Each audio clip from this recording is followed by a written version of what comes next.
থাকবো। আমাদের আরো টিমরা আসছে, আপনারা যে যাই পারেন আপনারা সাহায্যের হাত বাড়িয়ে দিন। আরো 10 কোটি টাকা প্রয়োজন ত্রিপুরার ফুল মনশ্রীকে বাঁচাতে, বাড়িয়ে দিন।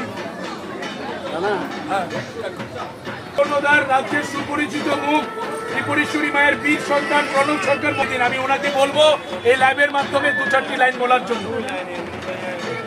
আপনারা দেখছেন যে সবাই মনশ্রীর জন্য সারা রাজ্যের মানুষ আপনারা কাজ করছেন, সাহায্য কালেকশন করছেন, অর্থ কালেকশন করছেন। আমি রাজ্যবাসীর উদ্দেশ্যে এই কথাই বলবো যে মনশ্রীকে বাঁচাতে হবে। মনশ্রীকে আমরা সবাই মিলে বাঁচাবো।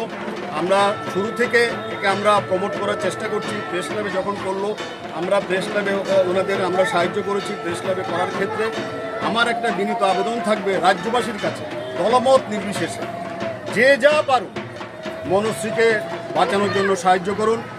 পাশাপাশি পুজোর চাঁদা থেকে মনশ্রীর জন্য একটা অর্থরাশি রাখবেন, এই আজকে আমার আবেদন, ব্যক্তিগত আবেদন।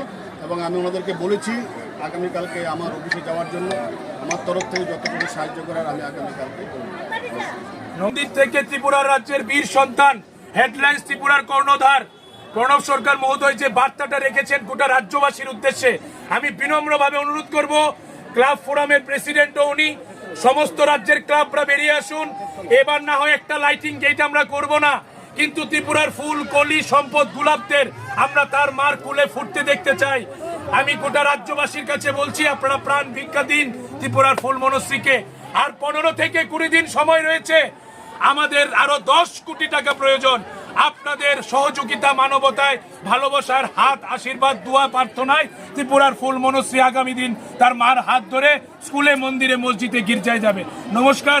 আমাদের সেই বসে থাকা অভিযান আমরা সারাদিন এখানে বসবো, তারপর আমরা রাজপথ পরিক্রমা করব। নমস্কার।